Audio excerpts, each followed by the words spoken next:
Hi welcome to Yoyo cine talkies.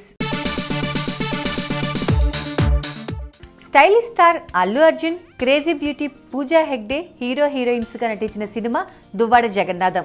సినిమాలో on screen romance అదిరిపోయిన ఈ ఇద్దరి మధ్య సినిమా ప్రమోషన్స్లో భాగంగా క్లోజ్నెస్ బాగా పెరిగిందట. ఇక ఇదే ఊపు మీద Bunny and co foreign trip కూడా వేశారు. ఇక్కడే అసలైన ఇంట్రెస్టింగ్ మ్యాటర్ జరిగిందట.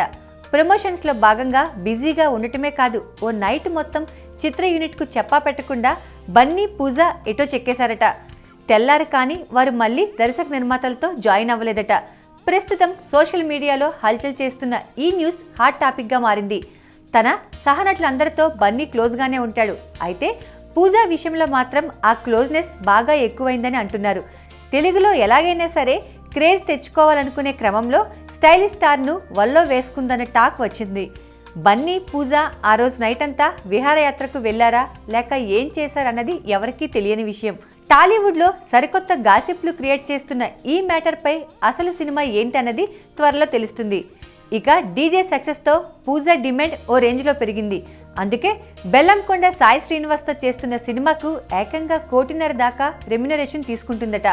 డీజేలో బిగ్నీతో కుర్రాలను ఉర్రూతులూగించిన పూజ రాబోయే సినిమాలో కూడా ఏమాత్రం తగ్గకుండా ఉండేలా గ్లామర్ షోకు అడ్డు చెప్పడం లేదని తెలుస్తోంది. ఈ వీడియో కనుక మీకు నచ్చినట్లయితే please subscribe YoYo TV channel.